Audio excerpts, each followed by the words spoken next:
comments are going to show up here. Sick. I'll wait anxiously for half an hour or an hour before one shows. Perhaps faster than that. No, we could chill. Chill? Yeah. Nah, I don't care. And we're already recording. Yeah. Sick. How's it going tonight, Chris? Good. So welcome everyone else to another exciting installment of the Terrorisk podcast. Yeah. Today we're going to be doing some live streaming on my main, just because it's I don't know, some episodes, like I guess some events you just want to like be prescient, I guess, enough. I remember we kind of dropped the ball when we were like when we predicted that Donald Trump was someone who's going to try to kill him, and I think a lot of people predicted it, though.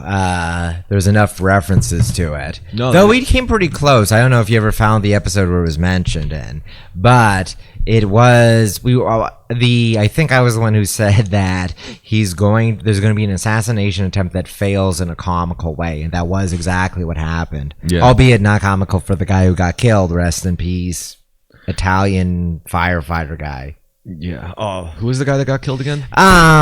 Like Calva Cazadore, some like Long Island Italian type firefighter was the guy that got killed. Yeah. Cazadore, whatever. His Twitter feed was just like Boomer Con stuff, unsurprisingly. Boomer Con. How do you feel about this new Catholic Church mascot? Oh, I think it's a great idea. Luce? Luce? I don't know. Light? That's what it yeah, means? In Italian. Light Yagami? Yeah.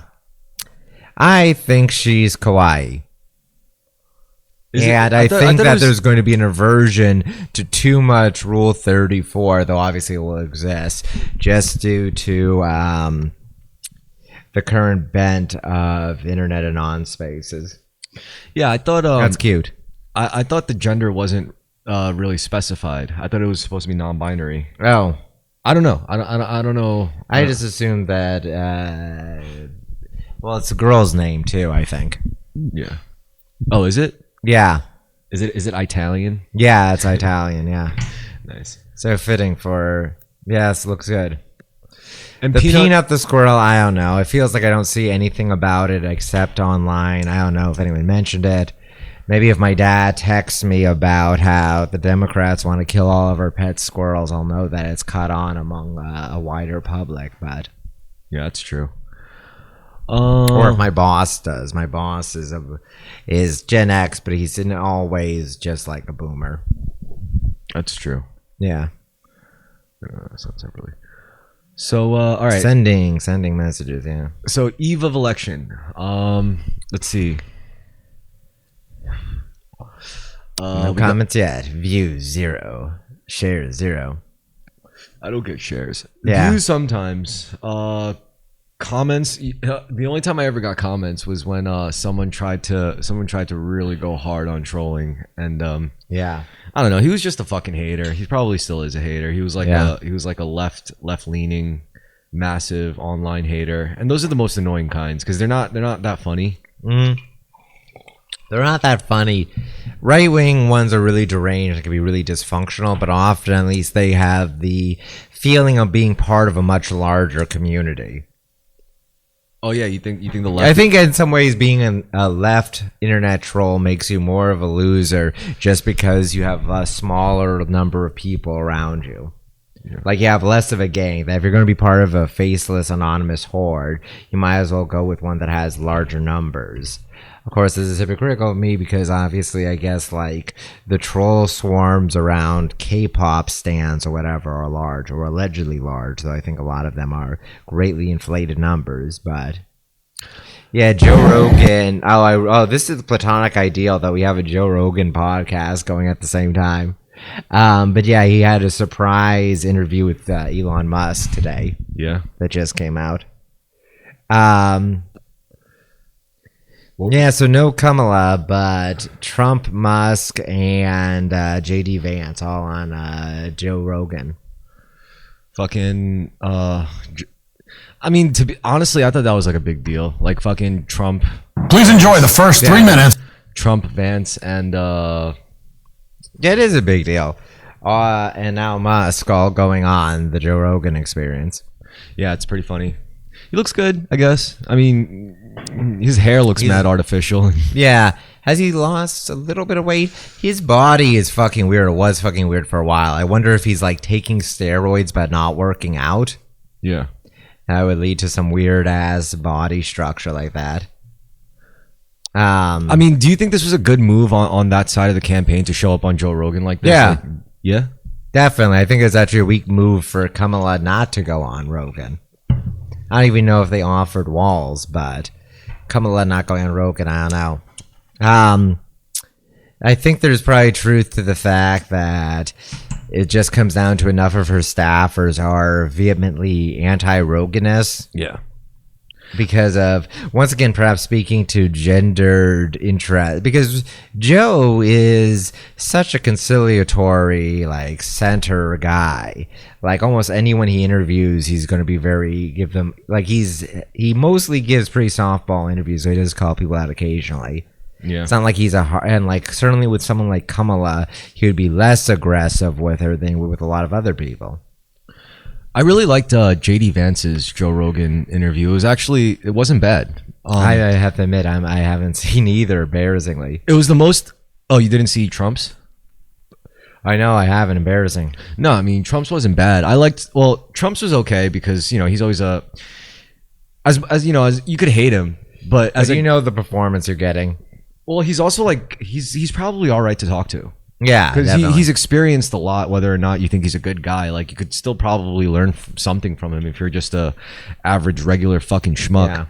Yeah, but I mean, generally speaking, I think he's at least like interesting to talk to. He might have his own way of saying things, but so in that sense, like, yeah, it wasn't an annoying interview. People were just annoyed by it because it's a fucking former president, on a podcast. Like you're gonna be like, ask about the aliens, ask about like Area 51, ask about the Illuminati or some shit. It's like, ask about the most extreme sensationalist content. Yeah, it's clearly things that you just can't fucking talk about.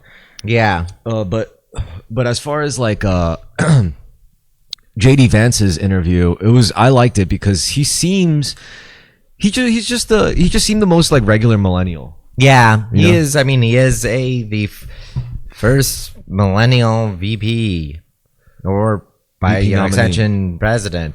I mean, there's others like who have ran for the position, but he's actually the first to actually be nominated to this. Also, another thing is that Vance is very much a sensible. He's like an acceptable kind of mainstream millennial nerd. Even though I think he underplays it, but he's talked about himself playing Magic the Gathering in the past. Yeah. Sure he's played like D&D and all that. Yeah. He does come off at definitely his debate with Walls. He was imitating John Krasinski in The Office. He kind of looks like he used to listen to My Chemical Romance in school. Yeah, he definitely does. I think we've talked about eyeliner or guyliner on him. Yeah. I think he is wearing guyliner. Yeah. I don't think that's his. I think that's whoever's like working his. I know they all have makeup teams. No, JD Vance, he seems all right. I just, like there's all this stuff that people will dig up about him to like use against him, and I guess that's always going to be like a reason to like fucking hate this guy or not or whatever. But, I can't imagine like sitting in a conversation, like sitting down to talk with Kamala Harris and like really caring about like her expressing anything that would get me to like find her personable. Yeah, she does just seem like a cipher, a blank, a void of personality. She seems like just... What they get is you need to do even more of what you've already done. It becomes this self-defeating, self-flagellating cycle, and I think that's what's most destructive about this is you can't be friends with people if you think they're only ever wrong. They can only ever wrong you. Yeah. And if they apologize, your response is not to say, oh, okay, I accept your apology. If your response is to say, no, I want you to apologize even more and even harder, that destroys human civilization. That's some heavy shit. It's some hard-hitting comments. I mean, he's obviously incredibly smart and articulate. Yeah, for sure. And he carefully prepped for these things. And he's also based. He's married to a fucking... Indian Brahmin. South Tamil, I think. That's so based. Yeah, That's it so is. sick. It's also a signal that he's racist, that he's married to a brown woman. Oh, like a sex pat? No, racist in the sense of being an extremely online scientific racist. Oh, yeah. He's like proof that he's a white supremacist Yeah, or a white nationalist is that he's married to a non-white woman. Well, I thought you. As per the meme. I thought you were going for the angle that Indians are technically Aryan too. That too. That would also be. That's also a good take for me to have made. Though technically she's from a South Indian extraction. Okay, so it's not. It would work a lot better if she was like a Punjabi. Yeah, it would. Or something else like northern, northwestern. Regardless. I've thought about marrying an Indian chick if I could get one. Like, that would be sick. Like a hot Indian girl. Yeah, you create Bangladeshis. I guess that's true. Or Nepalis. Nepalis, actually, no, with you, Nepali. I guess so. Nepalis often look kind of like half Indian, half East Asian. It just will be nice to kind of steer my genetic line towards more Vedic traditions, influence and traditions. Making a spiritual mating decision. And also how you, what the kind of upbringing your kids I was thinking about that too. Shouldn't mating decisions be more spiritual? I'm not saying, should, actually. I'm not saying go out and try to find someone from the same religious background. That's fucking boring. And honestly, that's probably going to lead to like incest and all sorts of bad shit. What you really want to do is you want to mix and match in the right way, but you can't mix and match in the right way if when it comes to like religion, you're so dogmatic and you're so like really about your tribe. And all that or shit. Also you're with someone who is disinterested in religion or is spiritually detached or has very different ideological basis as you. Okay, so there's caveats to that. Now that might not be so bad. It's just okay, so this works for intelligence too, I guess, but it's just more obvious with intellect. But when it comes to like spiritual, holistic development, like if you're just more holistically grown, not just more intelligent but more like wiser too, like more holistically grown than your partner, it's a good and bad thing. It's a good thing because I'm gonna go back to a Jesus parable, right? Go ahead. Let's say you had a shepherd, right? And a shepherd had 100 sheep, and one of the sheep, right, deviated from the flock. So out of the 100, 99 were still together, but one was lost. Now the shepherd, what is he going to do? Is he just going to just like stick with his main herd because that's 99 sheep? Or is he going to leave them there and then go find his missing sheep, his lost sheep? Yeah. He's going to find his missing sheep. Yes. So what that's really saying is like, if the story goes like, why are you as a holy man amongst us riffraff, amongst us fucking like pieces of shit basically of society, like what are you doing wasting time with us? And I guess the idea is like, I mean, God isn't interested in the people who are well already. There's no help to be had there. There's no help to be given. They don't need help. It's the people who are sick. It's the people who are in need. It's the people who are fucked up pretty much, like those are the people that you attend to. So again, like when you're with a less holistically developed person, like spiritually developed, I don't like putting it that way. It's kind of cringe, but yeah, it is what it is. So it's like, let's say you are with a less spiritually developed person. On one hand, you could say like, no, it's good that I'm with them because I could show them by example and show them and help them.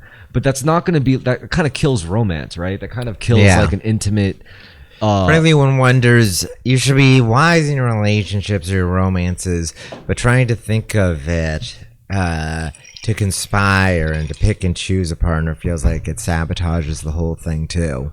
Well, to me, it's you don't have to frame it like that. You could just easily frame it as every human is living on a different frequency, like their vibe, pretty much. Like the combination of the way they think, feel, and act. It just happens to create a specific frequency in a person.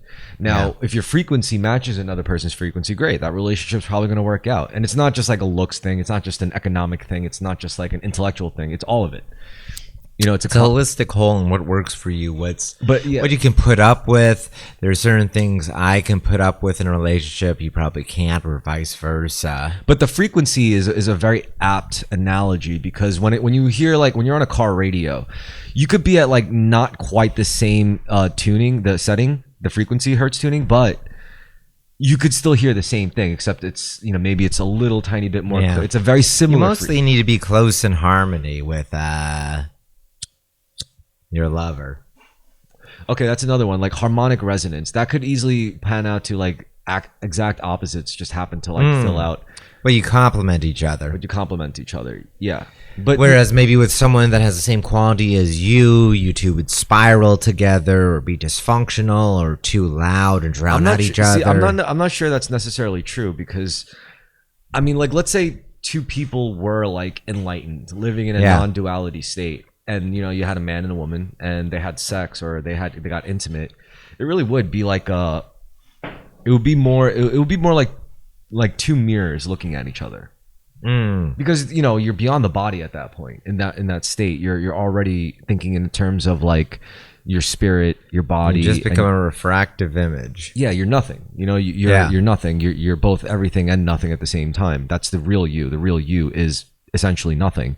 So like if two people understood that and were like sexually compatible and they had sex, it would probably be like pretty crazy, honestly, pretty nuts. Yeah. So yeah, there's that, and that's my general take on like when it comes to like fucking trying to find like, because there's like all these silly Facebook groups like spiritual dating.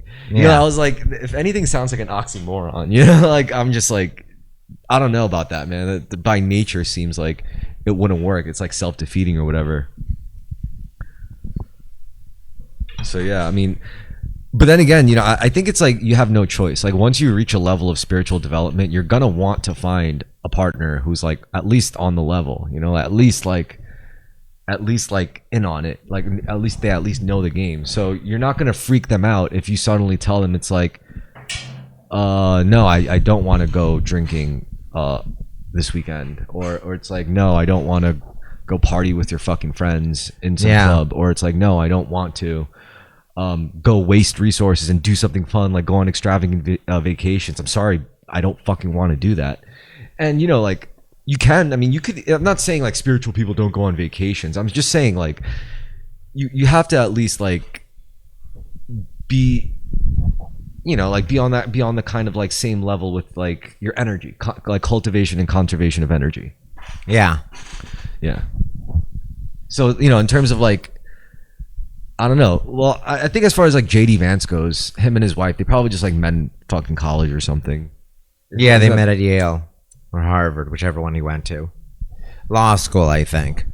They met. So that's probably also why he's such a debate bro, is that he wakes up every day next to an Indian female lawyer. So she just probably wants to argue all the time. Like, babe, you're supposed to get up. It's like, I don't think I'm supposed to get up. It's like, yes, you were. You were supposed to get up. I told you this yesterday. It's like, yeah, you. I bet they get into very minutia heavy like arguments about law.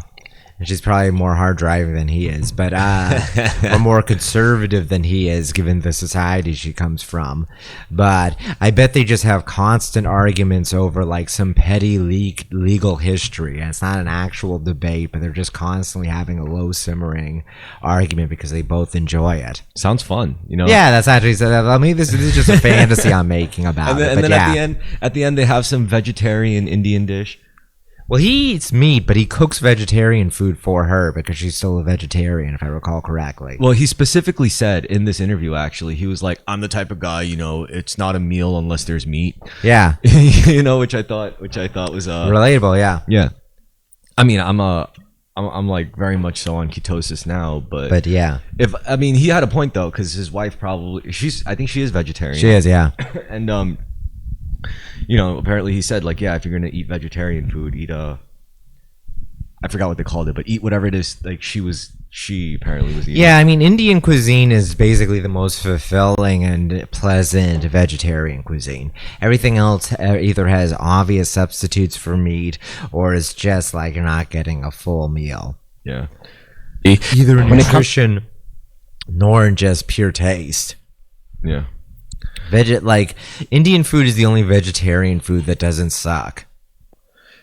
I like Chinese vegetarian food. Yeah, that's fair. That works too. Yeah. Yo, oh yeah, look at this tweet by this Twitter person right beneath you. I don't know who it is. Wink, wink. Yeah. But yeah, look at Mr. Autoerotic Asphyxiation. That's gonna be fucking. It's the shit you would see on like white people making Asian food. Yeah. It's just, look at it. It's a steak. It's rice. It's a curried egg. Yo, so how do you feel about your chakras? I think they're underdeveloped. Probably have issues with several of them. I probably should work my way down from the top or up from the bottom. Well, I think you could go both ways. I think you could. I think you could go like bottom up. I think you could go top down. And generally speaking, like each one has their own own blockage.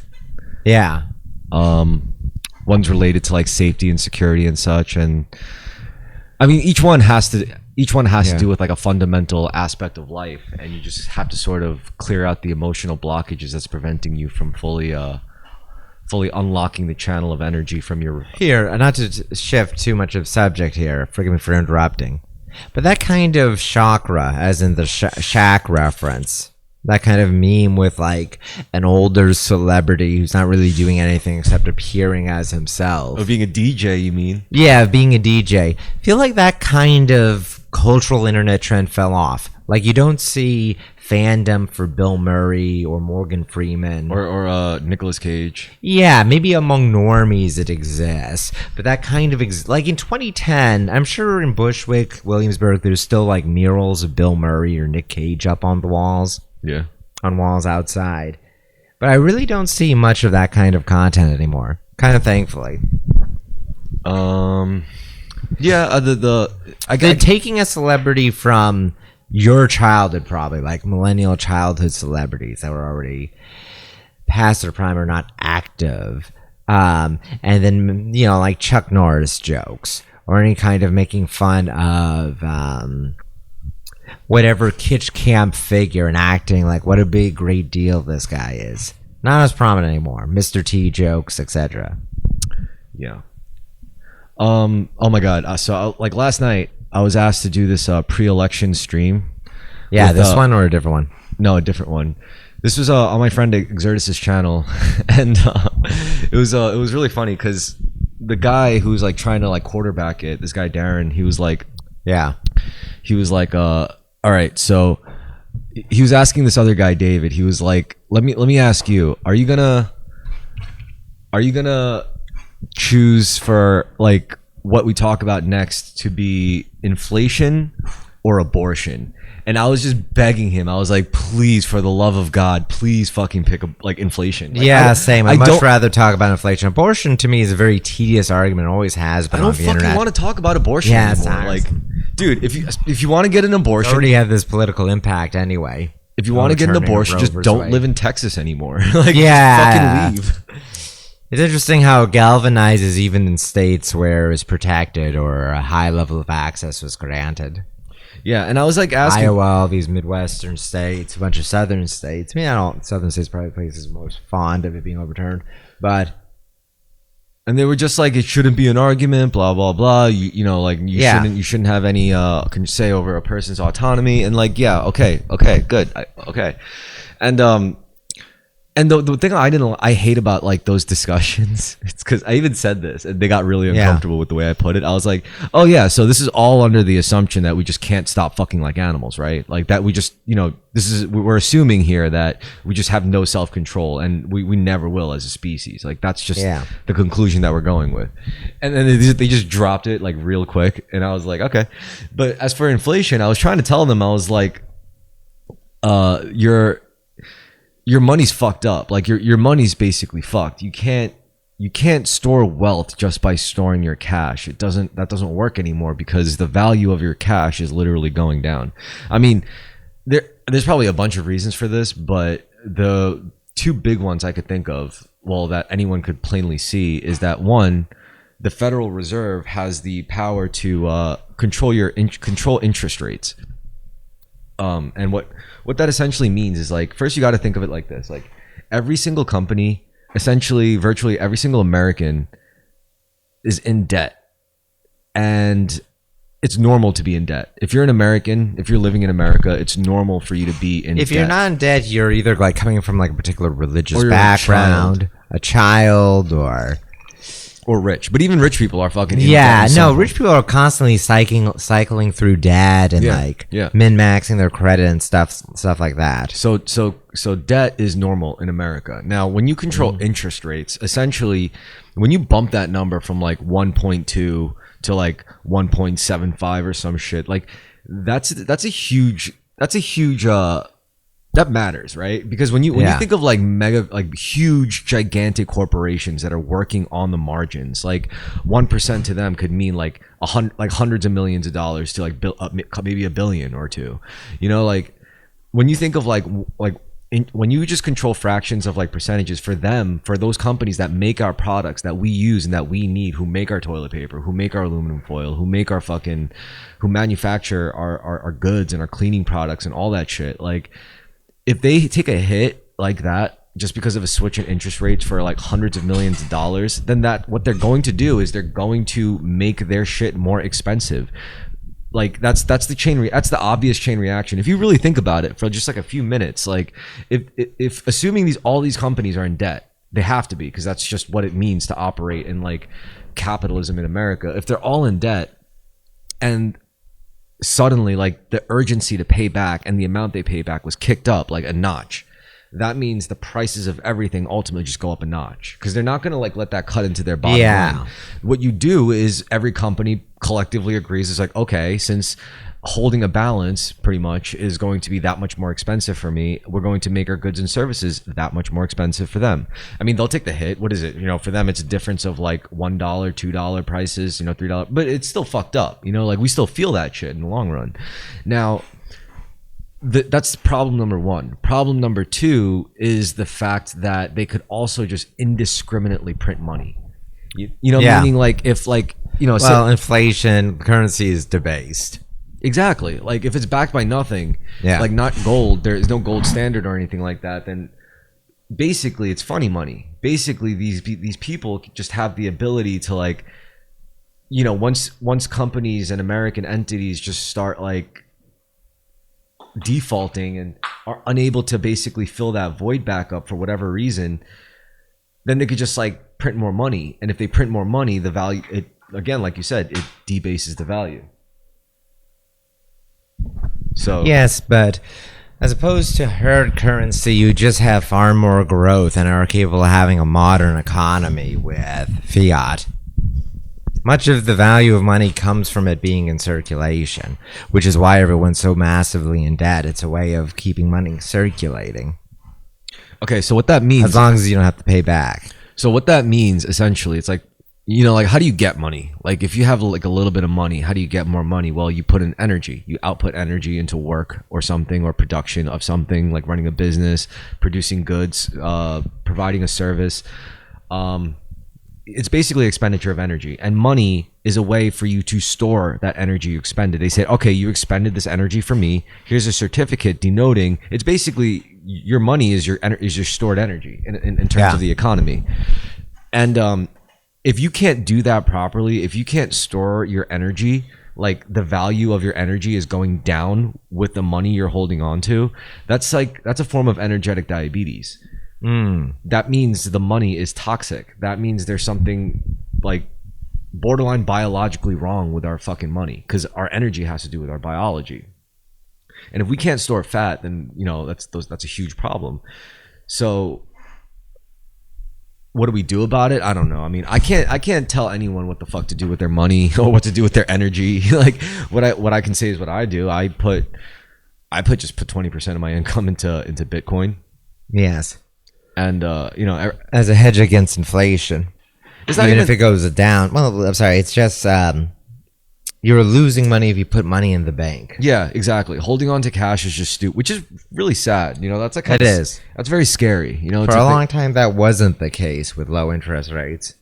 There were 0% interest rates on savings accounts, and all you got. And I mean, that was awesome. I mean, interest rate was the wrong word. There was like. No, yeah, there were super low interest rates with loans. But loans. Yeah, sorry. It's because the dollar's value was consistent. Yeah. You weren't losing out on it. Yeah. So, when you have super low interest rates with loans, there was a trick to it. So what you did, and this probably fucked it up for a lot of people. So what you did was you would take a loan out at a super low interest rate, then you throw it in like a high interest savings account. Yeah, like it gives you back a high annual interest.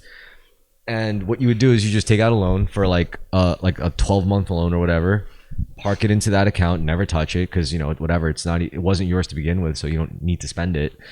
and just let it accumulate interest, pay back what you owe, and then just keep looping that.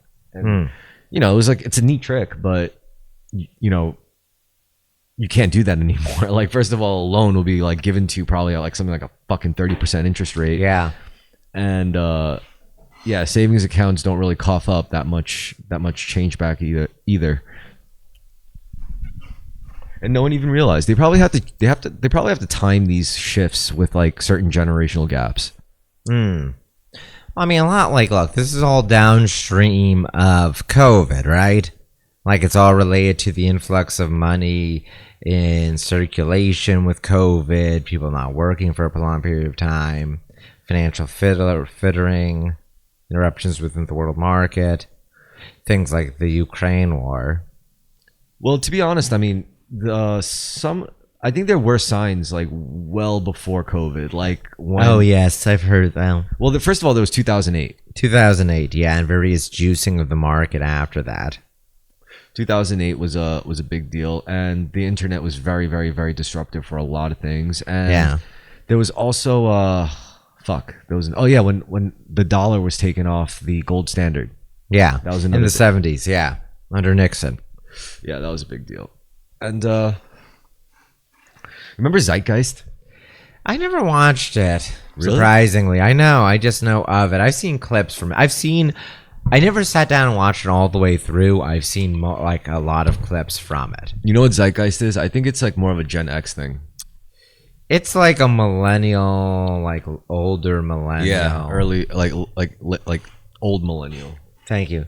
Yeah, or it was a particular if you were probably a stoner guy in college when it came out, who ends up doing a lot of drugs later on. Yeah, or during the time doing a lot of drugs, you were into Zeitgeist. So there was a small subsect. It's probably more of like if you were 18 to 21 when Zeitgeist came out, it was a big deal for you. I thought it was dumb at the time. Oh my god, Zeitgeist ASMR, that's funny. Yeah, let's see, 2007, the stuff about I remember it got a lot of play in online atheism because of the claim that Jesus was just a rehashing of Mithras, which is really tenuous at best. There's a bunch of similarities or some probably cultural cross-pollution, but the claim that Christ is purely a restructured older deity is just bullshit. Well, I mean, to me, Christ is like, it's not that I know, it's just my intuition. It seems obvious to me intuitively, like Jesus was an insightful Jewish kid, who had the opportunity to like travel the world and learn from all these different shamanic traditions, maybe Buddhism even. I think it is Buddhism. I think he did like Buddhism makes way more sense than a shamanic tradition, to be honest. All right, so he came into contact with all sorts of because there was Buddhists in Greece at the time. Yeah, okay, that makes perfect sense. And then he came into contact with like transcendental meditation and was able to apply it to the context of his native culture, which was Judaism.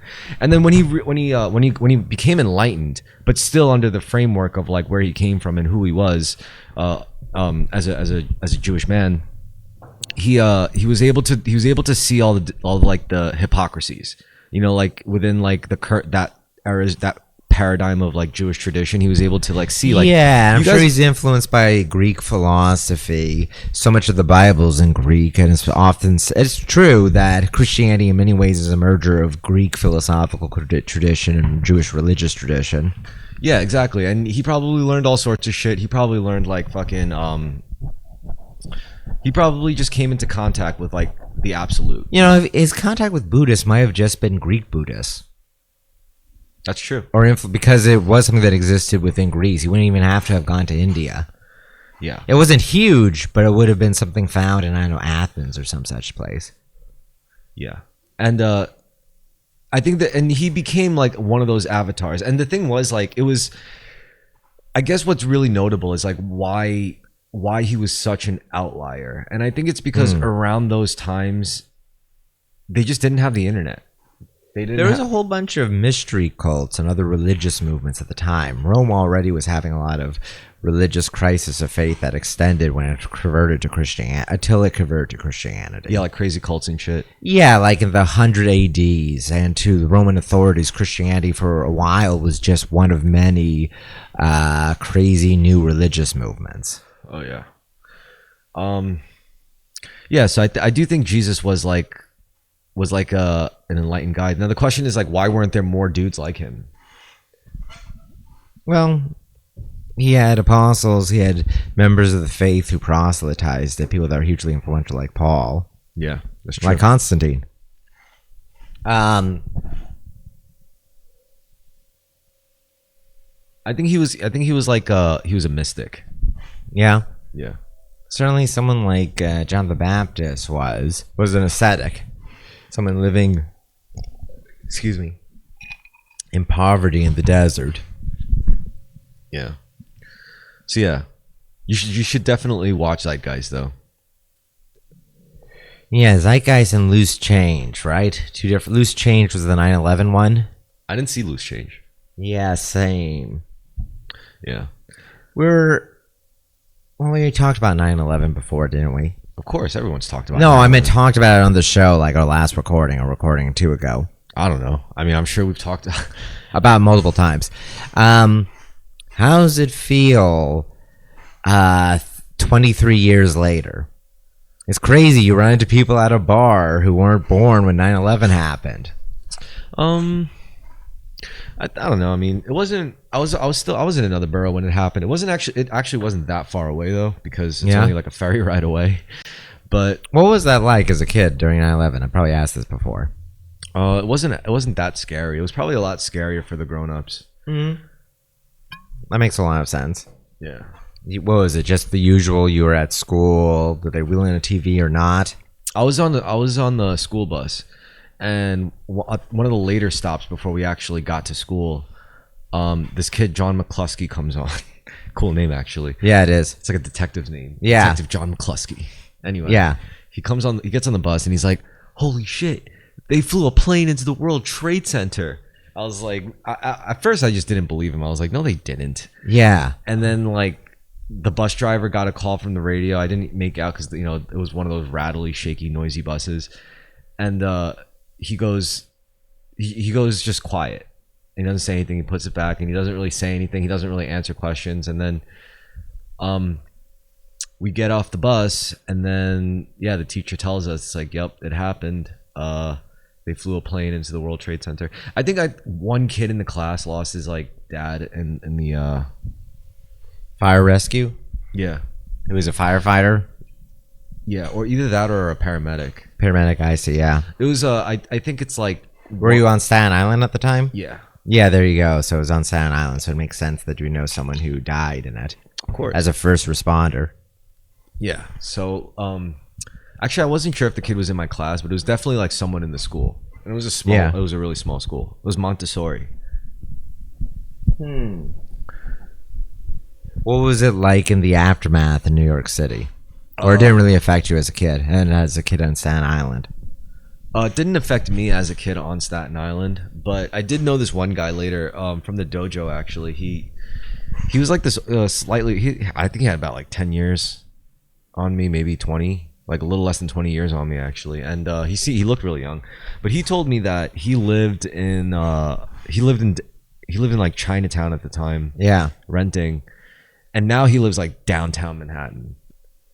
Like, and he got the place like super cheap, I think. No. Now he got the place in Chinatown, and it's like a really nice place, and he got it for like $10,000. Damn. Yeah, it was like around that time 9/11 happened, and everyone was saying like, "Yo, we should just move out of here." Like, yeah, there was a feeling after 9/11 that a lot more big disasters like that would happen. There seemed like a general assumption that society would fall into chaos. Yeah. But then apparently like that created like a something of a real estate vacuum, because people did leave, and people did take off, and so much of the economy is vibes based. Yes, it is. What's that term? Look this up. Keynesian beauty contest. Keynes. What is it? There you go. It's in like game theory where you have a contest where every judge is guessing based on every other judge's opinion. The most popular faces among the judges, rather than those they may personally find the most attractive. Okay. Buying stocks they think other investors will buy rather than the stocks that have fundamentally the best value. Because when other people buy a stock, they bid up the price, allowing an earlier investor to cash out with a profit, regardless of whether the price increases or supported by its fundamentals. What I'm getting at is the reverse of this, where everyone had the vibe, the gut feeling that they should pull out of New York. And everyone was like, let's pull out because everyone else is. They weren't seeing the actual fundamental value of Manhattan real estate at the time. Not quite the same thing as, in the 1970s in New York and our other urban environments, you would have made a killing on real estate by buying abandoned properties and just holding them for 20, 30 years. Yeah. Well, I mean, this kind of reminds me of I don't know, I feel like an evil person for this, honestly, but I remember when COVID started, and I got into stocks. That was like, a lot of people did. A lot of people made a killing. I have a friend who made a killing when he found out about PPP loans, like paycheck protection loans. Oh no, that's a terrible idea. And no, and unemployment. He said, "I bet Hennessy Monet stock is going to," and he was correct. He made a huge amount of money off of Hennessy and Nike stock. Yo, I was in all the stock at the time. I was like obsessed with this shit because I was making a fuck ton of money, and like I went into all the Discord channels for like Kamikaze Cash and all that shit. Yeah, it was so funny because like this one guy, he put down I think initially he put down like a few grand, and he came out ahead like $200,000 betting on this poker site. Yeah, and the proliferation of gambling, which is a moral concern, frankly. Yeah, that was pretty intense. But I made most of my shit on fucking oil. First was oil. Like that was my first bet. It was when I first got into the market, I saw all the oil stock going down. So I was like, fuck that. I'm just going to buy in. Because like I saw ExxonMobil like dropping like 40-60%. I was like, what the fuck is this? It was like $30 a share. And I was like, this is insane. So I started buying in heavy, like really heavy. And I like, in fact, like I was still getting paychecks, even though I wasn't working because of the lockdown. Yeah, everyone was. So I just dumped my pay because like at the time I was living at my ex-girlfriend's house because she was like, we got to live together, otherwise we can't see each other for COVID because my parents are worried. And I'm like, whatever. Yeah. So the whole time convenient for her, but yeah. So the whole time I was just dumping my fucking checks into ExxonMobil stocks, and I came out ahead like about $4,000 like really quick. Yeah. So then I took that money and I bought like 100 shares of like GameStop. Yeah. And that just went that went nuts. I went retired. I didn't do GameStop. I don't do really any stocks. The only thing I did was AMC. Yeah. I made an okay little amount of money on AMC because when I saw how low it was, I was like, theaters aren't going to totally die. There's going to be a comeback in probably 2021 or 2022. I think it's 2021 with Top Gun 2 coming out. Oh, man. That really AMC went from like $2 a share to like 30. And during COVID, I remember that what got really big, what I got really big into also was Cumtown. Yeah, I was a Cumtown fan for a few years before. Yeah. But yes. Yeah. I don't know, this prolonged period of time of isolation or being locked down. What a weird year 2020 was. Yeah, I think a bunch of people enjoyed it. Yo, honestly, I told my dad, I was like, when the lockdown started, I was still getting paid. So I told him, I was like, my first thought was like, I got to start buying up cheap stocks. And he was like, so your first thought with like all these people dying from this from this epidemic, he's like, your first thought was to make profit. I was like, yeah. He's like, you're an evil motherfucker. And I don't know about that. I mean, you have nothing else to do. No, he was proud of me. He was like, good job, son. And I was like, thanks, Dad. And I don't know. I mean, it does make me feel bad that some people's inclinations were, I got to volunteer. I got to do what I can to help my community. And I'm just like, I mean, how much can you do with a respiratory virus? That's true. That is true. Honestly, that whole experience with the stocks, that's like a once in a lifetime thing. Yeah, Everything was so fucking crazy. Like the COVID trading was nuts. Like and everyone was inside talking about it, so he gave you something productive to do, as opposed to watching the BLM newsreel. Oh my god! You could just at least talk about stocks with people. At least I can say, like, I wasn't one of those people that fucking flipped the fuck out in the streets and burned shit down, or like tried to attack cops, or tried to attack white people, or tried to attack black people. I didn't do any of that shit. Yeah, I just made money. You know, like that's all I fucking did. Yes. But trading like fucking options during COVID was so. Could you get me a Guinness? Yeah. Thank you. Yo, trading options in fucking during COVID was so crazy. It was like, imagine like throwing darts at a dartboard, like blindfolded with your back turned and hitting like a bullseye every time. You're like, what the fuck? Yo, one of the guys that I was talking to, like on the Discord channel, he's like, he had to fly somewhere, and like he was like, I'm just gonna go all in on call options for the plane that I'm like flying on, because it's like, you know, if I get there safely, then I'll just have faith in the plane, and you know, if it crashes, well, whatever, like who cares. Came out ahead. Like I think he just went up like 300%. Yeah, I was like, holy fuck. I love that shit. That was the most fun I've ever had, honestly, and like on just with money stuff. Yeah. Better than selling drugs, better than working for a living, just sitting there and fucking making stupid bets but coming out ahead every single time. You're like, this is crazy.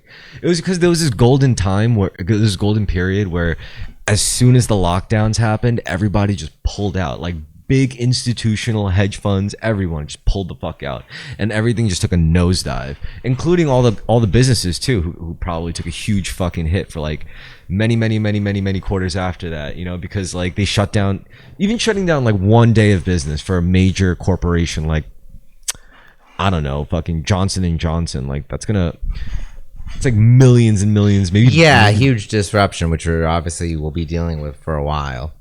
Yeah, so I don't know. It was good times, and also I think a lot of people were up to all sorts of like fucked up, crazy, funny shenanigans when they were There's a lot of weird stuff or unusual stuff that happened. Probably not been reported on yet, if it ever will. Yeah. But 2020 was such a bizarre year. Yo, shout out to Andreas. But yes, sick. Okay, our first comment. How many out? What are we? An hour in? Yeah, we don't even have to go that long. No. I meant like insofar as how long it took for someone to comment. No, I mean it's honestly the thing with first of all, like the podcast, I literally describe it as the most unmarketable podcast in the world. Yeah. You know, so that's one. And two, I don't really market it. I don't promote it. But I guess, you know, like if you put yourself out there with a consistent project like this, and then you reach out to people like personally, you know, and then you could just be straight up with them. It's like, hey, I do this like, you know, humble little podcast or whatever, and you send them a link to it, and then they see you're like hundreds of episodes deep, and like it's very sincere and it's very authentic. And right, you've proven yourself. Exactly. You've been able to keep going that long. There's something there, even if it's just raw tenacity. Or yeah, it's something that, you know, it's authenticity. Yeah, and no matter, it's something like that's deeply lacking. Let me ask you a question, not to derail. No, you what here. you just said, something that's deeply lacking. Authenticity trumps morality, even. Yeah, it's true, because authenticity is so scarce now. Like people are desperate for it when it comes to like internet content. They fiend for this shit. They need this shit. Yeah. So yeah, fucking authenticity. What were you saying though? I was gonna say the last few years have been a major break from the Trump years, because the Trump years, at least the first administration, were so domestically focused and focused on bullshit. Focused on, it was the nature of clickbait economy at the time. But every little news cycle item was some petty bullshit, some person being rude to another person caught on film. And it was very narcissistic, even by American standards.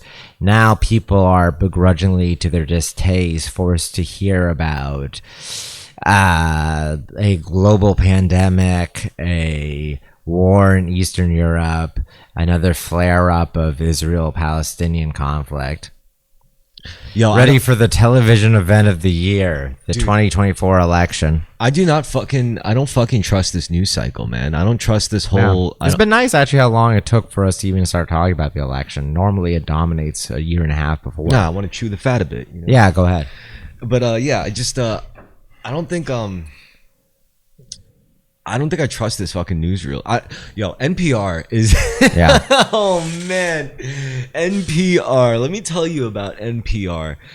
They did this whole fucking segment, like all things considered kind of segment, where they interviewed like women in conservative families who talk about, anonymously of course, how they're hiding their decision to vote for Kamala. This feels like the opposite is way more common, of a guy hiding his decision to vote for Trump from his wife and girlfriend. So what they did, they got a take from the opposite end too. They got, "Hi, my name is Peter Grozowski," or some fucking name like that, and he's like, I'm a writer, and I'm a registered Republican, and I voted for Trump the last 2 times," and he went over this story about how, like, he lives in a metropolitan area, probably one of the most major ones in the world. But he talked about this one time how he got a date with a girl.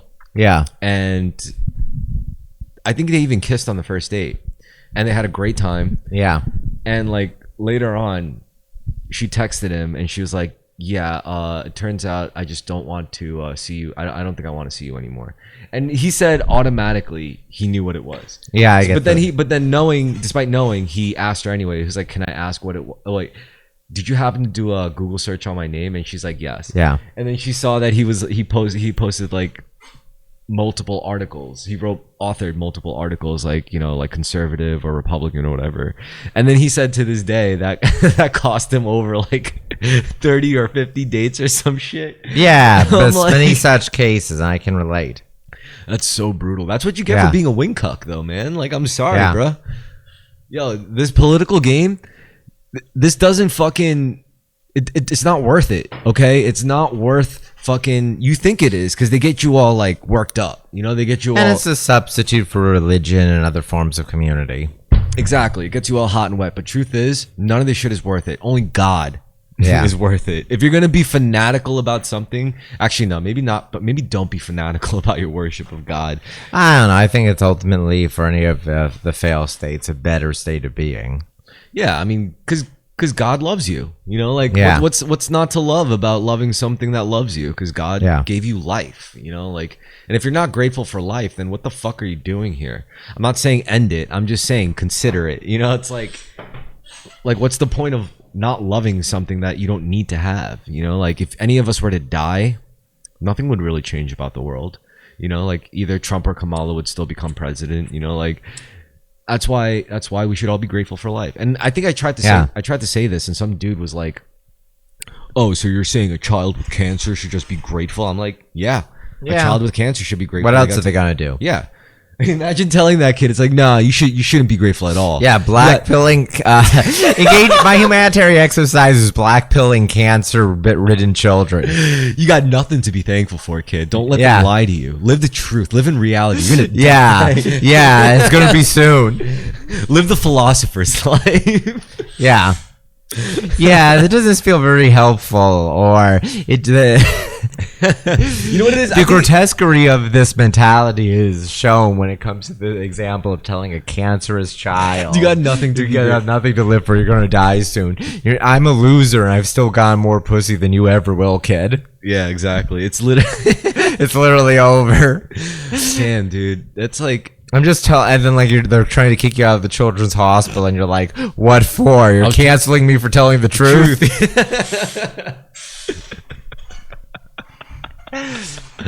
Yeah. I think it just really sounds really arrogant when anyone has to remind someone or say it out loud. That's what it is. It sounds. It's almost. It is cringe. It's cringe to have to hear it. Cringe to have to say it. Yeah. But yeah, be fucking grateful. I mean. It's gotten to the point where I don't give a shit anymore. And I will want to say an important caveat to this. If you're a child dying of leukemia, fuck you. Anyway, continue. I agree with the sentiment. Yeah. But I was just saying, you gotta just be be grateful, man. Yeah.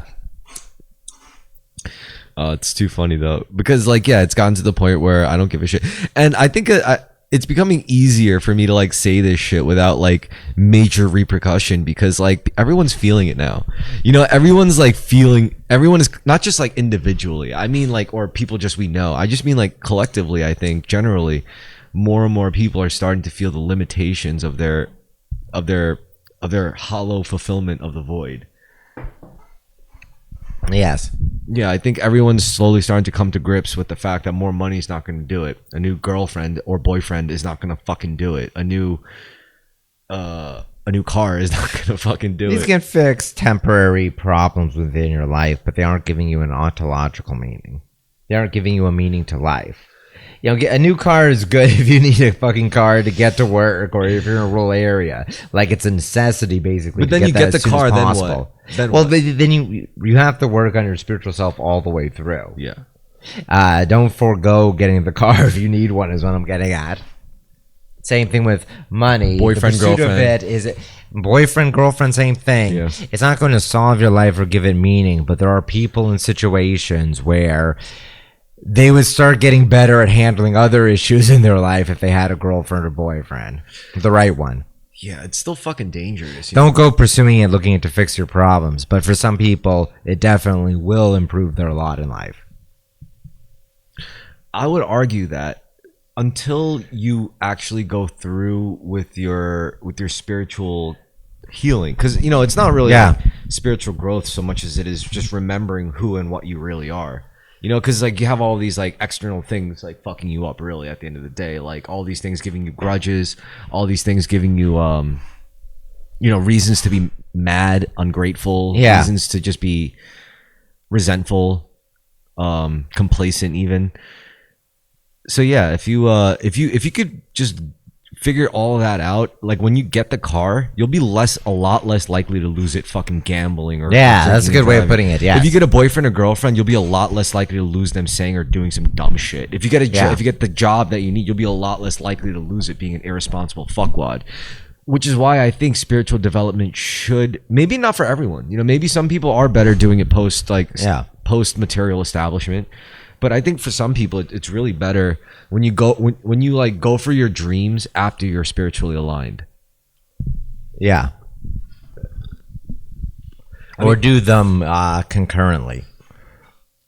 Yeah, I guess, because it is a path. Or simultaneously, but yeah. Yeah, it's a path, not a destination and all that. Yeah. That's true. As with everything in life. Some people might get too hung up on the idea that they have to fix everything or get it perfect before doing something else at the same time that they can still do. What the fuck? As weird, also, I will say this is extending this is like watching a bunch of trailers for a acclaimed movie that's coming out. Like, you're waiting to hear. The early polling is basically a teaser for the election. Election teasers are going in. Yeah. Well, at least I don't know. It seems like who's ahead. It feels grotesque having even polling, having an election where people are commenting on it before it's over, or even before it's officially started. Looks like Kamala Harris is up 1%. Yeah.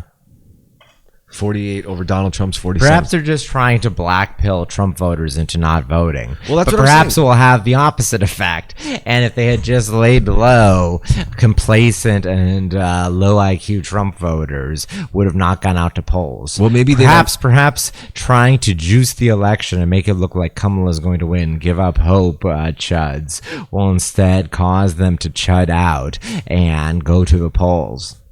Who's winning swing state polls? Yeah. Trump, Harris. Yeah. Oh man. You know what I want to know? Actually, I already know. Why? I want to know which president would actually be more likely to do something with the fact that our money's fucking going to the shitter. But then, you know what? Deep down in my heart, I don't want any president to do anything about it. Yeah. I don't want them to fucking... Usually these interventions don't work out. Well, no, I mean, because first of all, like, I have a solution for me personally. Like, I'm just buying Bitcoin and holding on to Bitcoin. I like Bitcoin. I like buying it. I like holding on to it. So I think like if the dollar keeps doing what it's doing, eventually I'm just gonna win. Yeah. Oh, I'm listening. I'm sorry. I was distracted by something. It's a good strategy. But no. I mean, escaping the volatility of the dollar right now and other traditional investments. Yes. I mean, here's the scenario, right? Like, Yes. we know every company's in debt. That's just a fact in some form or another. Right. I mean, some companies though are way worse off in debt than others, right? Yes, they are. Okay. So what if as a company you have like a pool of liquid assets? Every company needs a pool of liquid assets to at least make changes on the fly or do whatever, or have like just a pool for growth even. So, Bitcoin, yeah. So what they could do easily, like eventually, I think it's first is going to be financial institutions that are going to figure this out. They're just going to be like, wait a minute, if my company's in the red, you're telling me all I have to do is take everything we got, liquidate all of our assets, just dump it into Bitcoin. And like, if we had just waited on that, instead of like doing whatever fucking stupid business we've been doing, we could have just made so much more money. Yeah.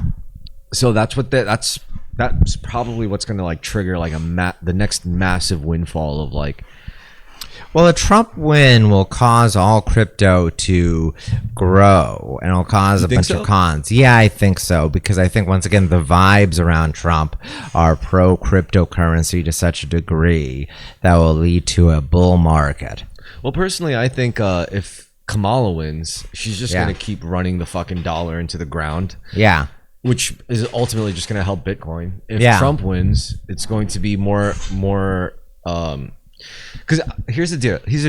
Here's the deal. Like, Bitcoin is not cryptocurrency. Those are like different things. Because Bitcoin is on literally a different level, on a different league. Yeah, even if it's the same technology, technically, Bitcoin is the far more sensible one.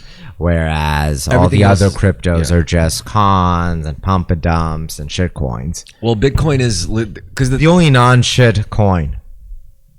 Yeah, the principle of Bitcoin is fucking. Bitcoin is the only non-shit coin. Yeah, there is no second best, pretty much. Yeah.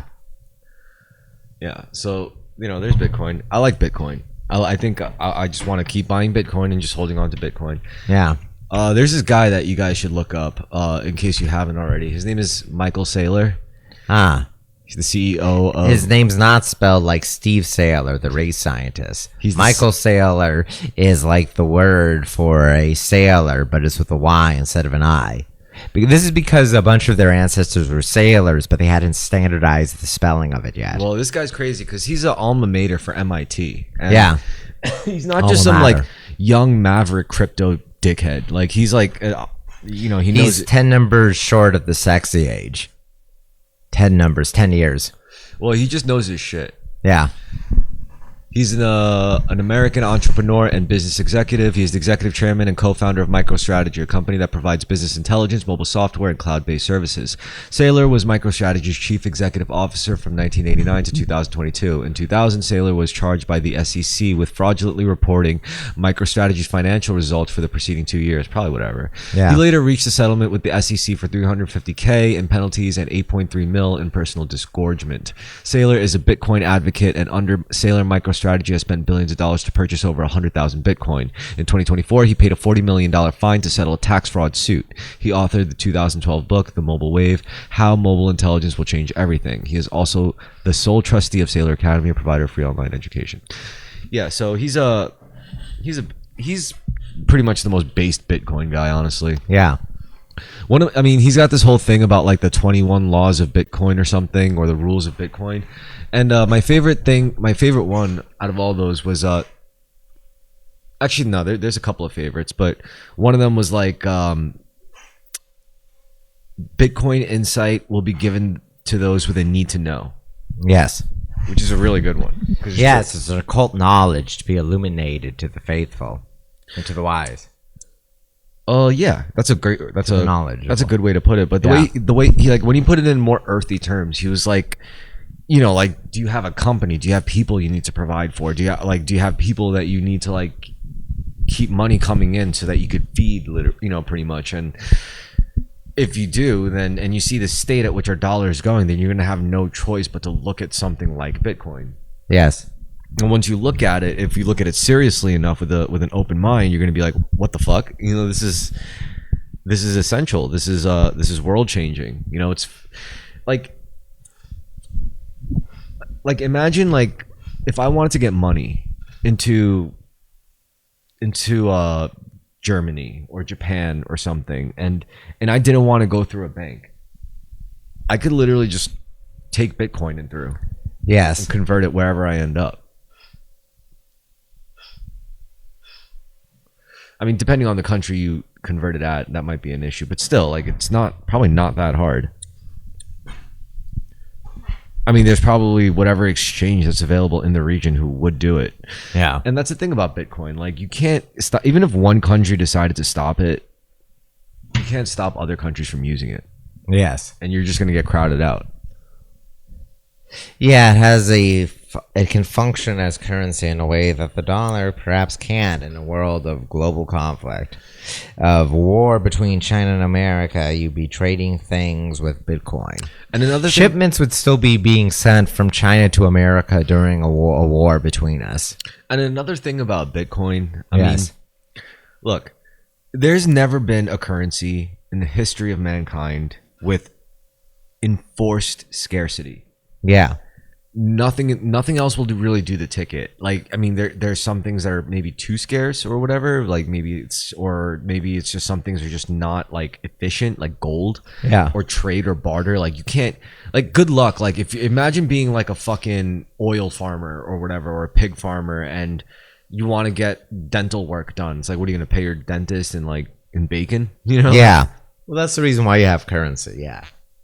It's to make trade so much easier to do. Yeah, and the only way for money to work is you need proof of work, and the only way for proof of work to actually, the only way a commodity, it has to be a commodity, and the only way for it to be a commodity is to enforce proof of work, and Bitcoin has that baked into its to its framework structure. Yeah.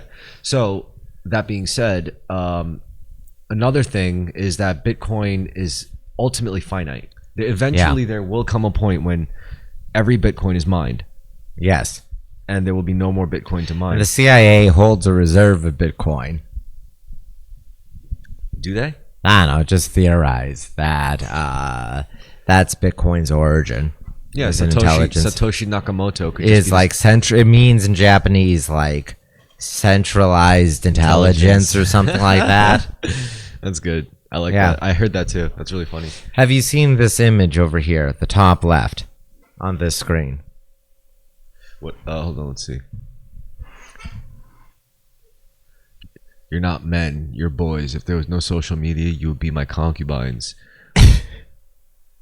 Okay, the guy who tweeted that was one of the SEAL Team 6 that killed Osama bin Laden. Are you serious? I'm serious, yeah. And he's threatening to rape these twinks. These twinks for Kamala. That is insane, dude. Yeah. I know. There for a while, the community notes on Twitter was the word is actually catamite, not concubine. Jesus Christ.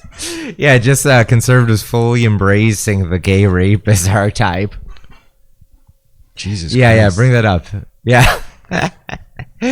Bring that up, Chris. Okay, I'm going to read it in his voice. Well, first I'm going to read the original one. Read in the... Oh, yeah, go ahead. We're Gen Z voters, and we all proudly voted for Kamala Harris. Real men support Harris. And it's supposedly all these like twinks saying this. Oh, they all claim they're straight too, which is hilarious. You got an Asian one, and the rest are white. This is like me and my friends. Yeah. And then you got this like Navy SEAL who is part of the team that killed Osama bin Laden. You're not men, you're boys. If there was no social media, you'd be my concubines. And him just double. I think he might have deleted the tweets, but for a while, him doubling down on saying he wanted to fuck them, basically. What? They're pretty. They look like my wife. Yeah. Where he said, like, betas, like, after the collabs, betas like you are only used for sex and food, more likely food. That's so funny. Yeah. Yeah, and I know a bunch of other members of Navy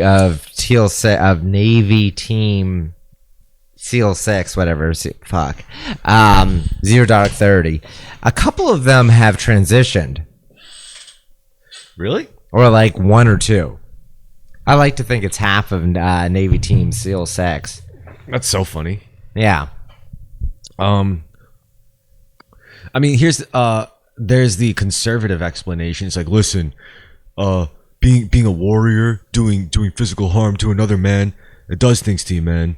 You don't come out the same. Well, I mean, the guy was in Afghanistan, so maybe he just assimilated to the local Bakabazi culture. Assalamu alaikum. Yeah, the boy love culture of Afghanistan. The high life, the real high life of the oil sheiks. I mean, look, the cat's already out the bag about that shit. Like the real rich people out there in the Middle East, like the real rich guys, apparently they get down with like shitting on Instagram models. Yeah, so just Instagram model prostitution in the Dubai United Arab Emirate is well known and commented upon. They call them porter potty bunnies or something like that? Yeah.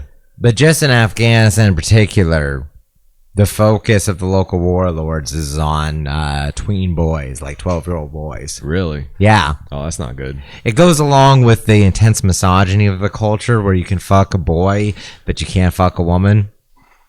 That's just gross. Very trad, though. But anyway, I'm assuming he picked up or assimilated culturally in some ways here. Huh. Well, okay, so this guy, he's clearly whacked. Yeah. He's fucking... he loves Donald Trump so much, he'll rape these twinks for him. Oh my God. Why? I don't know. This is like, I forgot her name, but there's a trans woman January 6th prisoner who is a veteran. And I forget when she transitioned to female a while before becoming a Trump supporter. You're not a man. You're boys. Because you vote for Kamala Harris, I'm gonna come in your hair. I'm gonna cornhole you. Because you vote for Kamala, this is what I'm gonna do. This guy's crazy. I know, this is absurd. And I think he's probably officially stating he's straight still. It'd be funny if he came out like look on Twitter, see if he's deleted it. Robert J. O'Neill. That's a very American name. Yeah, it is. No, you're not hitting the search function. Oh shit. Sorry guys, I'm drunk. Yeah. This guy. There you go. Yeah, let's see. Has he deleted it? SEAL Team. Oh, he's got a podcast. Host of the Operator podcast. Front toward enemy. Oh, he's a podcaster. Oh, we can go on. Put in your so. Oh my God, he's just doubling down on it. This is really. Yeah. I wanted to repost this for the communist who. Wow, he's really selling it. He's like, yeah, I'm gonna fuck these boys. This is so funny. I want to like it, but I know on Twitter you can't do shit like that. Well, it's private. Likes are private. Oh, really? They're private now, yeah. It's still fucking... I mean, I don't agree with it at all, but it's hilarious. So you want 5 young boys to be your sex slaves? That's pretty fucking weird. Also, ratio bozo. I think he's being very homophobic there. Oh my God, why do people talk like this on Twitter? I'm not used to Twitter. They all talk like tools. Do you know what the word concubine means? I mean, they do mean he should have said catamite. You're gay and boy. Congratulations on coming out of the closet. Weird way to announce it, but it is 2024. The funny part is you once swore an oath to support and defend the Constitution, the very document that allows these young men to state their political beliefs and vote. But here you are. Boy, it's just getting gayer and gayer with all the guys responding. Ew, you want to fuck me? Tee-hee? Tee-hee, ew. Yeah. Hey, I'm the boy on the right side. Yeah. Oh, he put boy in quotations. Is that they're rapidly filming the pornography of this. Stop sexually harassing young men online. I like this comment. This is a good comment. I'm gonna like that one. That's actually hilarious. Betas like you will be used for sex and food, mostly food.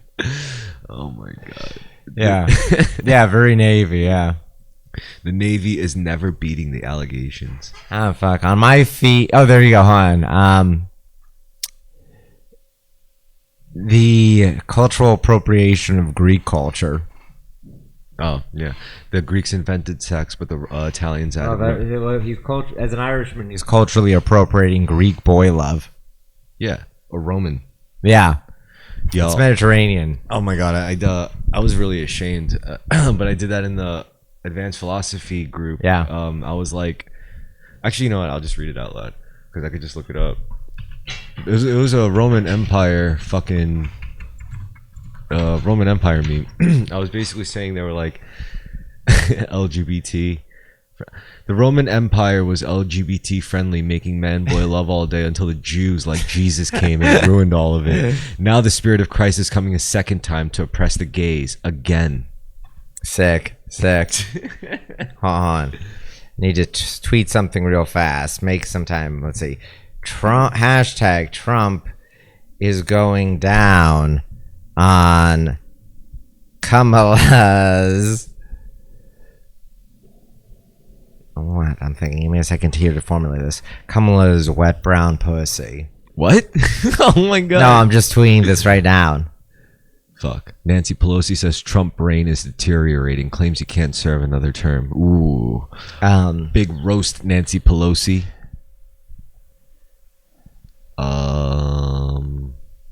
Ghislaine Maxwell is in jail because she smashed the patriarchy. Oh, thanks. Oh, that's funny. I've always liked Andreas's takes on shit. He's like Pita within an orderly but indifferent universe. Peanut's life is a testament. There we go. Trump is going down on Kamala's wet brown yogurt lassie flavored pussy. Nice. Good one, man. Thanks, man. I appreciate it. I need the reassurance. Damn, Peanut. So Peanut's the squirrel that was tragically was forcefully killed. Peanut's martyrdom reminds us of our connection to the broader divine cycles of existence. Sure. Yeah, I'm down with that.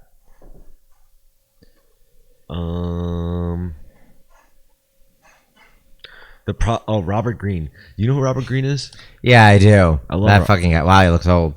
The process of following your life's task all the way to mastery can essentially begin at any point in life. The hidden force within you is always there and ready to be engaged, but only if you can silence the noise from others. Damn, I don't know if I like reading tweets by Robert Greene because I read a lot of his books. And just seeing him on Twitter, like, it kind of eerily like makes me remind me of the way I talk on fucking social media. And it's like, well, it makes sense because, you know, it's like, it's just fucking books that I read. You must see your damn, I can't believe you must see your career or vocational path more as a journey with twists and turns rather than a straight line. Good one, man. Good one, Robert Greene. I think the most controversial Robert Greene book is The Art of Seduction, because what The Art of Seduction does, it's basically reskinned Jungian analytical psychology, but geared specifically towards partnering up and getting a romantic partner, like a boyfriend, girlfriend, husband, wife, sexual partner. Yes. Seduction. It's seducing. It's attracting a mate. Yeah. And a lot of attraction is all psychological, you know? It's basically, first of all, like, when it comes to like who you're seducing, it's kind of predatory because like you're never going to be able to seduce really an enlightened person. You know, it's never going to work. You can't seduce a content person. So that's number one. Number two, and such a person could be attracted to you anyway. Sure. But like, they might be attracted to you because they can tell you're trying to seduce them, even if failing. That's a good point. But shoot your shot, even with someone out of your league. Go on. But aside from like, you know, whether they're in your league, that the truth is like, if we're seeking romance, like if we're seeking connection like that on that level, chances are like there's a void in us that we're trying to fulfill, and we're trying to fulfill that through the other person. And if you could be that specific person, then it's easy, you know? Yes, it is. You got to look at psychological archetypes. So what kind of archetypes are we talking about? Like, there's this one archetype, like the fallen star archetype. And the fallen star archetype is maybe one at a younger age they were given like so much attention, so much care, so much like validation, and maybe they were just really good, and maybe they were just a star figure skater and they broke their leg at the worst time and they just ruined their career at the worst time. They were just locked out because of the worst timing. And no one will understand this because no one really gives a fuck about, you know, a person who almost made it. And if you could see that in a person, if you could identify as their victim archetype, and he identifies it as victim archetype, if you could see it as a fallen star archetype, then to respond to that, you say, oh, wow, you know, don't you know how talented you must be, like deep down inside, you know, blah, blah, blah. It's like, well, I used to skate. I bet you're really good. You know, like shit like that. Like, it's basically fulfilling that void within them, you know, because everyone has a void like that. And you just got to be able to consciously fill it for them by identifying it first. And there's archetypes to help you identify it. And that's what his book does, pretty much. Basically pattern recognition, honestly. He looks so much older than what I'm used to him being. I guess he just rapidly aged as a ginger. Gingers age rapidly? No, he's like, looks like when I first saw him, he looked like a boy. When I was a young lad. Yeah. Yeah. I like Robert Greene. Shout out to Robert Greene. Shout out to Taylor Swift. Taylor Swift chooses the 10 Chiefs game over Kamala Harris rally. Babe, if you go to a Kamala Harris rally tonight, I'm totally breaking up with you. Yeah. Oh no, please don't. I'll go to a Chiefs game. Let me see something. What? Just click on my profile real quick. Oh yeah, on Kamala's wet brown.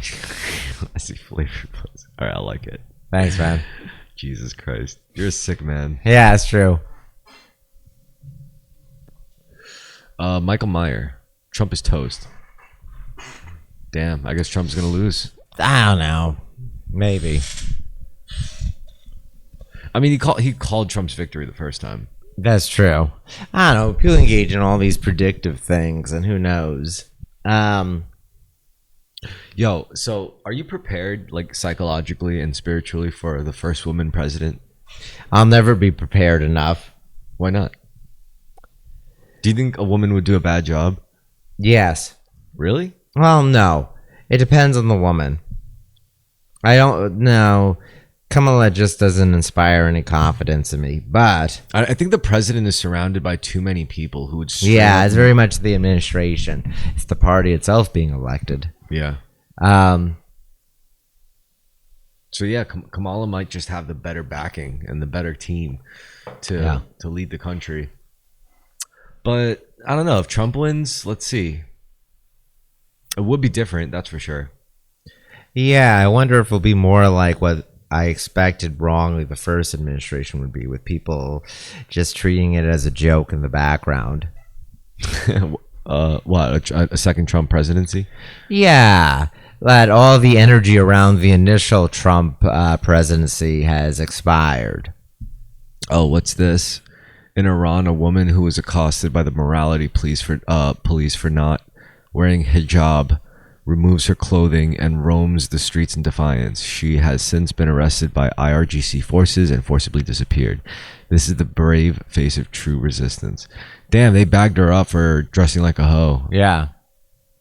And as I said in response, this is less about Iranian tyranny and more about every Persian, male or female, having BPD. Well, she's pretty cute. Yeah, she is. And this is in a lot of Persia? beautiful Iranians. Oh, this is in Iran, right? Yeah, it is. And they just I like to switch between saying Iran and Iran, or Iran and Iran, or combining both into new pronunciations never before seen. I hate that one meme where it's like they're like, this is Iran back in like 19. Yeah, it's retarded. 1970 or whatever. It's under the Shahs, just only in Tehran. Yeah, more like tyrant. Yeah. So how do you feel about this format? Like we get some shit to look at. And I like it. It also means that any dead times we can bullshit up something to do, which is just scrolling our feed like everyone else. Yeah, I mean, my feed is only Actually, no. There could be. Actually, there is some really like look up this shit. Yeah. I'm okay. There's this comic depicting someone's like Transitioning. from female to male. Actually, Yeah, hot. Yeah. Okay. The Bible states life begins once the fetus has taken its first breath 3 times. It just feels like a throwback to Bush era aughts internet. How do you feel about abortion? I'm in favor of abortion, but I also think life begins at conception. I think we would do well as a society to accept there's a bunch of times where there's such a thing as justifiable killing or murky killing. And perhaps abortion falls under that. I really like what you pointed out before. If you want the right for the American to have a firearm in their home to shoot a stranger who breaks in and you have no idea what their story is, maybe they're in distress. Yeah. Maybe they have like. I'm in favor of that too. I'm also in favor of executions. So I'm just pro-death across the board. Executions for what? If someone's found guilty of a crime worthy of execution. Maybe, because there are worse things than death, I guess. Yeah. I'm in favor of greatly increasing the number of executions. I mean, it would certainly help clean up the gene pool. Yeah, exactly. Because otherwise, a guy, you send him to jail for life. Well, in 20 years, liberal activists either get him out or find him not guilty, or he impregnates a woman who is a prisoner fangirl. In all cases, it would just be better overall for society to kill the person. Execution. So yeah. Capital punishment. Capital punishment is capital. What would you say is the most humane method of execution? Gunshot or hanging. Really? Gas chambers are very inhumane. I don't care for lethal injection is incredibly inhumane. It's torturous. It's a terrible method of execution. Gas chambers are better, but still less ideal. I think it's far more noble just to shoot someone or to hang them. Well, I think hanging them is also a little demeaning. I don't like hanging. I think it's a little fucked up. I mean, if you're not going to creatively kill them, we might as well just shoot them. It seems very reasonable. You can instantly kill them. And what's funnily enough is cultures throughout history have thought of creative ways of execution. Yes. I'm opposed to anything torturous or sadistic in execution. My favorite... Just shoot them.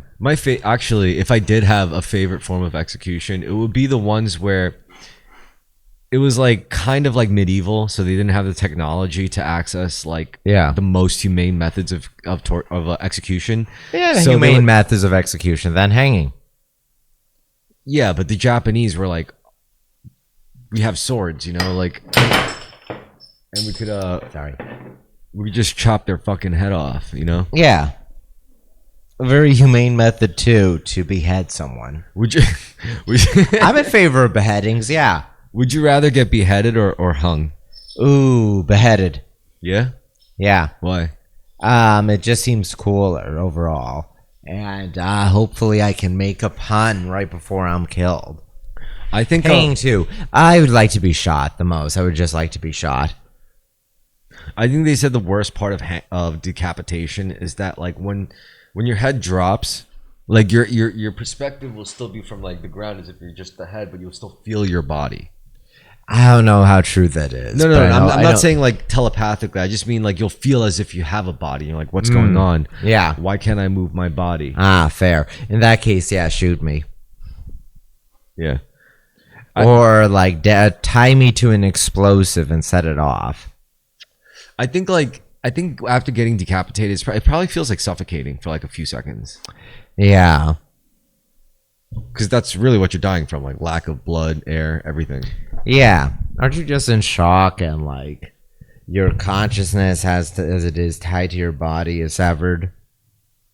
Can I get one of your Sammy? Of course. You want a Guinness? Yeah. Take one of each, please. Yo, I love how like I was gonna get it, but you're like a bartender by trade, so you just instinctively went up and like, yo, motherfucker. Yo, Jason Statham is gonna be in a fucking Avengers movie. Young Avengers. I'm sure in some minor tiresome character, perhaps a villain that dies and isn't brought back. There's You gotta speak to the mic. I know. Yeah, fucking. Oh, fuck, I'm trying to think of it like an iconic Jason Statham line. Thank you so much. Something about his heart in Crank, or something from Transporter, or perhaps Fast and Furious. It was Snatch.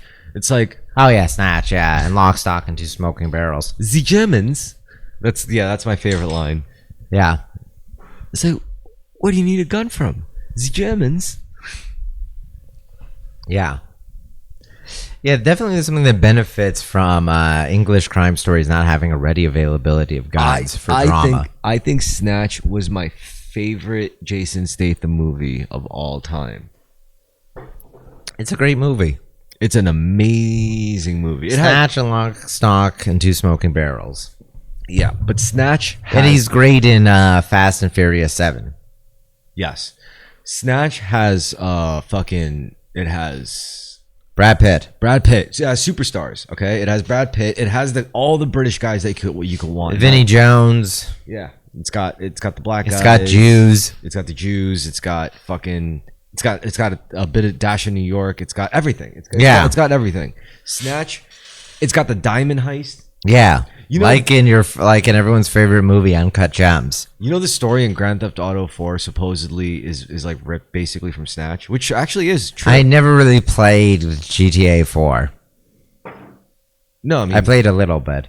oh, okay, so yeah, no, GTA 4 as a singular game was a great game, right? But there was also the Ballad of Gay Tony, Yeah. The Lost and the Damned. And the thing was, like, there were certainly their own self-contained stories and campaigns, but they all intersected with this diamond heist. Yeah. And if you've seen Snatch, that's what connects the whole thing is the diamond. Ah, yes, yes. Yeah. Snatch was definitely my shit. I like Snatch. And Lock, Stock, and Two Smoking Barrels was good. And Guy Ritchie has never topped them in anything he's done. I'm trying to think. What else did Guy Ritchie do? Guy Ritchie tried to... The Gentleman, the Robert Downey Jr. Sherlock Holmes movies. Oh, those are good. I like those. Yeah. They were like Batman. Yeah, they were, which is fitting, actually. That's very accurate to the actual short stories. I also liked Robin Hood. No, I didn't fucking like that movie. No, a lot of people fucking hate that. Yeah, I didn't see it, but for everything I heard, it was terrible. Robin or In the Hood? Yeah. But fucking... Robin the Hood, I think, yeah. But, yeah, the Sherlock Holmes movies. I forgot about those. Those are so fucking good. Yeah. I wish they would make a new one, but they're never going to. Yeah. You know what? I gotta be honest. I just like Robert Downey Jr. Yeah. I think he's just a fucking... He's a very charming actor. The most successful actor because of Iron Man and because of the sweetheart deals he's got on playing that character. You know what I used to not get? I used to not get Tropic Thunder. Really? Yeah. I have to rewatch it because a whole bunch... There's that, now not forgotten, but that whole era of late aughts comedies. I'm sure I'd be curious to rewatch them and see how they're dated or not. Yeah. Or how they've aged as pieces. Yeah, for sure. I want to fucking... Oh, you know what I actually saw for the first time on Halloween? What's that? The first Scream movie. Oh, Scream's great. I didn't realize... It's really not... It's not gory. It's described as a slasher film, but it's really not a slasher film. It's far more like Hitchcock. It's far more of a thriller than an outright horror film. It's kind of a thrasher film, though. Slasher film, sorry. Well, it doesn't have the... It's not overly sadistic in its kills. It doesn't engage in like grotesque. Well, all right, that's the argument for slasher movies. Unlike, say, A Nightmare on Elm Street or a Friday the 13th, there isn't these violent comedy kills. I mean, there are, but it's not overly gory. Yeah, but I think it's like that's the argument for slasher movies, right? They don't necessarily have to be these crazy, drawn out, super gory, super graphic like kills. Like Halloween 1 is not a very graphic movie. The sequels are all more graphic. Go on, except for 3. No, all you need is like a shot. Yeah, like a quick shot to insinuate something, and that's enough. Yes, in my opinion, anyway. Yeah. So yeah, Scream was a good watch. You know, because I'm not big on horror movies, but you know, the person I was with at the time was like, "Yo, we gotta at least see Scream if you've never seen Scream. And I was like, okay, we'll watch Yeah. Scream. It was the right choice. What was funny though is I saw Scary Movie before. Yeah. Hey, very dated, tiresome parody. You like the Scream movies? Yeah, I like Scream movies. Sorry, you like the Scary Movies? No, I don't. You don't like that? No. Yeah, I only like the first one. The second one, third one, I don't care about at all. But the first one was at least somewhat novel to me. Did you watch the Naked Gun movies as a boy? Yes. I guess I just like Naked Gun more already. I think that was this classic form of slapstick comedy that really got. I think the British were the ones who really made it, right? Yeah. Like with like Monty Python. Yeah, and the Holy Grail, and just sketch comedy in general. But yeah, thank you. Yeah. Fucking. Do you remember Whitest Kids You Know? Yeah. Dude, those guys were legendary. What was your favorite one? I never watched it very closely. Same thing with Mr. Show. Oh my God. Any of those 90s sketch comedies. I know them. I've seen a bunch of clips from all of them. I know. But I never was like... Dude, this one, it's like, I don't know how they got away with this. I don't even know if I'm going to be able to show this. Well, copyright things going on here. Yeah, this is one thing. But they're like dead. Or, they're done. So I don't know. We'll see. Yeah, Jessica Spanton, state senate. Yeah. Fucking ads. I gotta get some kind of ad blocker if I'm gonna do this shit because this does not look kosher. Anyway, let's do this. Yeah.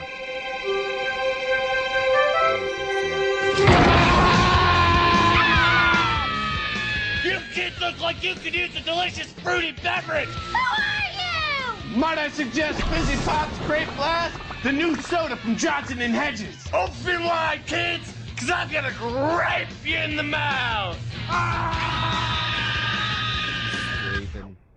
Yeah. Oh, yes, this is good, yeah. He's going to what them in the mouth? He's gonna grape them. He's going to grape them. Yeah, in the mouth. Right. Sure. There's more. No, I'm sorry. All right, well, I'm not sure that I'm comfortable with the catchphrase, I'm gonna grape you in the mouth for our new mascot. Yeah, I mean... We're just not sure about that one. Yeah, we might want to workshop it a touch. Really? Why? That's his thing. He grapes people. He grapes people in the mouth. We're just not exactly sure that He sneaks into little kids' rooms in the middle of the night, and he grapes them in the mouth. Okay, see, because I think that the reason that I'm a little hesitant is because to me, it sounds like he's saying, he's going to rape them. What? Oh, no. No. What? Oh. I'm sorry, Sir, get your mind out of the gutter. He's a grape. How is a grape gonna rape a kid? What are you talking about? But it sounds like it's a grape commercial, sir. I love it. He, grapes the kids. Okay, I mean, if I'm in the minority here, we can keep going. Come here, kids! I'm gonna tie you to the radiator and grape you! Okay, What? Why'd you stop it? I'm gonna tie you to the radiator and grape you. What? I'm going to rape you!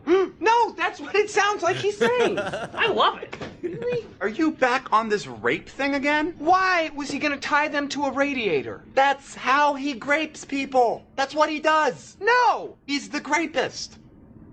The Grapist? That's his name? The Grapist! Classic! This is obviously a rape scenario. What? Why are you trying to twist a children's soda commercial into your weird, sick, sort of twisted, pervy... Why were they running? Why was that child screaming mom? Yeah. Well, that kid is a Stylistically, horrible too. actor, and the next time we shoot the commercial, we're going to use somebody else, because the thing is... These kids were obviously horrified. Not that girl. Look, she's totally asking for it. What? Look at her. She's begging to get graped. Will you listen to yourself? Look what she's wearing. Look what she's wearing? It's purple. Oh. Okay. No! Grape those kids! I love it! Look, do you guys want the commercial or not? Yes, we want the commercial. Of course we want the commercial. We want it. Here's the paperwork. I just have some serious reservations about this whole thing. Do you mind? No, not at all. Buy some today and get a free grape whistle. A grape whistle? Really? Okay, when I finish graping you, I'm gonna go upstairs and I'm gonna grape your mother and your father, and then I'm gonna take your whole family down to the basement and grape you all for decades and decades. See, I think this is too much. I think it's too much. Shh. Like the pitching the TV shows clap. For decades. Which is great. That just goes to show, that honestly, that show, to me, people are like all sad. It's like, oh, I'm so sad Trevor Moore died. It's like, are you fucking surprised? Yeah. Are you surprised that like you could just try to like, what are you gonna try to like step over those bounds and think there's no consequences, like cosmic consequences? Didn't he also say some shit like you cannot say these words on the internet? I have no idea. I haven't followed it closely. Oh, you never saw that? And no, I have seen his death. Yeah, but you didn't see what he said about the like what you can't say about the internet. The N-word. No, that's not it at all. Hold on, I'll show you. I can't believe you never saw this. This is actually really interesting, because yeah, it's this one. All right. Hi, Oh, yeah, I'm Trevor I have Moore. seen this, yeah. Did you know that it's illegal to say I want to kill the President of the United States of America? It's illegal. It's a federal offense. It's one of the only sentences that you're not allowed to say. Yeah. Now, it was okay for me to say it right then because I was just telling you that it's illegal to say I want to kill the President of the United States of America. I'm not actually saying it. I'm just letting you know that it's illegal to say that. It's kind of like a public service. I'm letting you know so that you don't accidentally go out and say something like that. But what's interesting is that it's very illegal to say, I really, really think someone out there should kill the President of the United States of America. Very prescient. That's illegal. Yeah, it is. This is what I'm saying. Like I think he was tapped into something. Maybe I don't know. Like maybe he was tapped into 5D consciousness. Oh. Yo, could I ask you something? It's an honest question. What's that? Would you identify as a Twitter addict? Yeah, for sure. Would you identify as the Twitterati? Yes. Yeah. Yeah, an addict for sure. Damn. You know what? I wish I could just like hire you to take charge of the Terrorisk Twitter, because I feel like you know what the brand is about at this point. Because That's true. You want me to? Do you want to do it? Sure, I'll do it. Do you know who to like follow and all that shit and what to write and We'll shit? talk about it, but yeah, I would be willing to do it. I would just be a second Twitter account. Because I also want to do a blog. Yeah. The Terrorisk blog would be sick. Yeah. I have so much bullshit to fucking talk. Like, you know, like I could write articles for days, and I want to because I like writing as a practice, you know? Yeah. And yeah, it's good. Do you journal by any chance? No.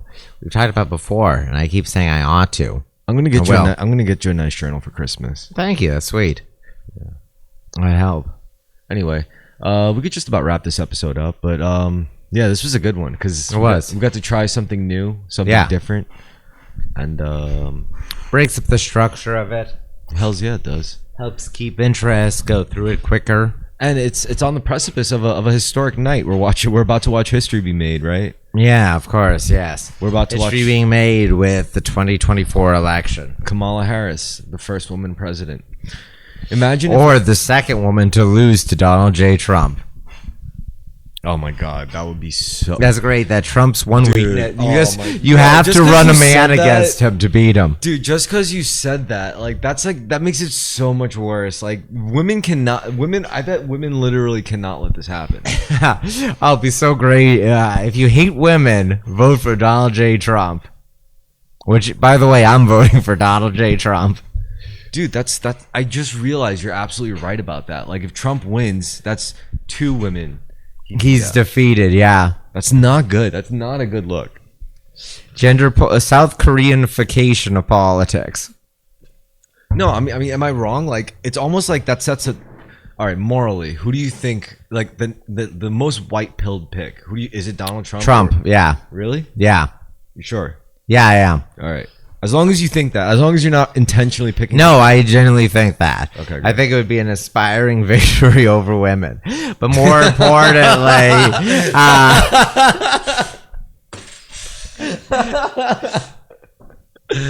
Okay. Yeah. But more importantly, what?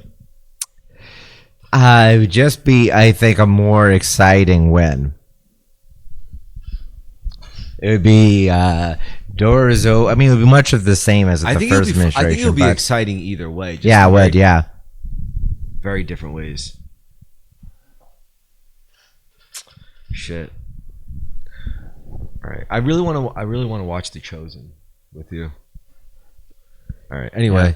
so it was definitely fun chatting about pre-election shit. Is there anything else you want to cover? Let's see. Closing statements. I would say align yourself in mind, body, and soul, so they're not at war with each other. Yeah. I would also say fuck bitches and get money. I would also say fuck Twinks for Harris. Actually, I don't know. Good night, everyone. Good night.